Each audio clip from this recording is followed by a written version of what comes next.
Hi, I'm Bobby Hausman, and today we're going to talk about Stage 1 of Understanding by Design, also known as UbD, a curriculum planning framework that helps instructors plan lessons that focus on the students understanding the material and being able to transfer the new knowledge to new situations outside the classroom. We'll start by a small overview of Stage 1. To start with, it actually allows the instructor to include helpful details on what they're going to be teaching their students. The instructors focus on identifying and clarifying the desired results and learning outcomes. This includes establishing long-term goals, developing essential questions, and identifying core understandings and skills. The purpose is to ensure the instruction is aligned with meaningful, achievable goals. As you can see, we also want to include things like the links to online resource material, which can be very helpful in an online classroom, and also where this unit fits into the class as a whole. I wanted to point out here as well, the big idea is revisited here. In Stage 0, we actually create the big idea for the course. But in Stage 1, we want to make sure that it is exactly what we want before we go further. Professional organization is another element of Stage 1, where we require educators to be organized and thoughtful in their planning. So it requires the instructor to collaborate with other teaching professionals and systems to align the curriculum standards with meaningful learning goals. UbD encourages teamwork to integrate standards, learning objectives, and instructional methods into a cohesive unit plan. Next, we see standards and/or competencies. In UbD Stage 1, we emphasize selecting relevant standards and competencies that are aligned with the goals of the unit. Teachers identify which standards are most essential to focus on within the unit and define competencies that students are expected to develop. This ensures that instructional plans meet mandated guidelines. Here we also see the transfer section, which refers to students' ability to apply their learning in real-world situations beyond the classroom. As I scroll down here, you will see that it's aligned where we include the number for transfer code on the far left here.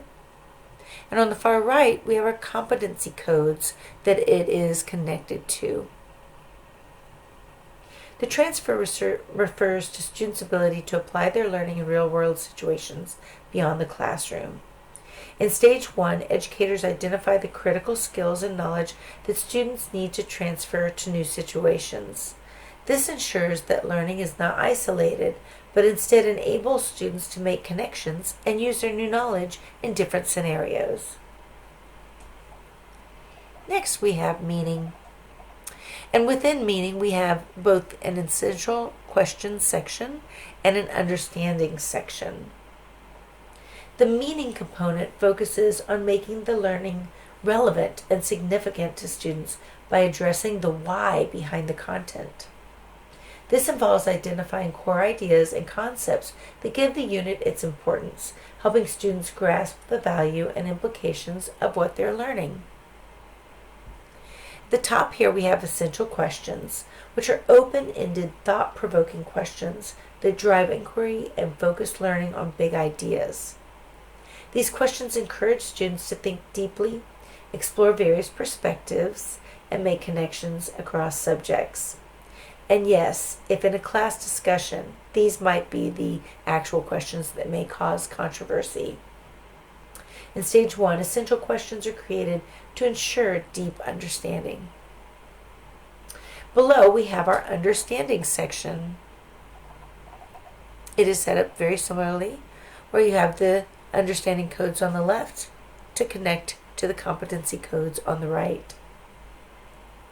Understandings represent the key concepts or big ideas that the students should retain long term. These are often enduring insights that go beyond discrete facts. encouraging students to see broader connections.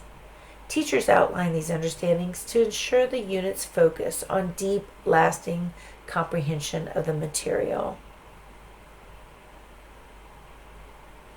And lastly, we'll talk about acquisition. Acquisition actually has two sections as well, and we'll start with the first being knowledge. This is the factual information, terminology, and content that students must acquire. It includes key vocabulary, important concepts, and foundational content that supports students in meeting learning objectives. Below that, we've got skills, which are the processes and actions that students need to attempt to answer the essential questions. In Stage 1, these skills are often procedural and focus on the student analyzing, interpreting, and communicating. The goal is to prepare students with the skills required to engage deeply with the content and be able to apply it effectively.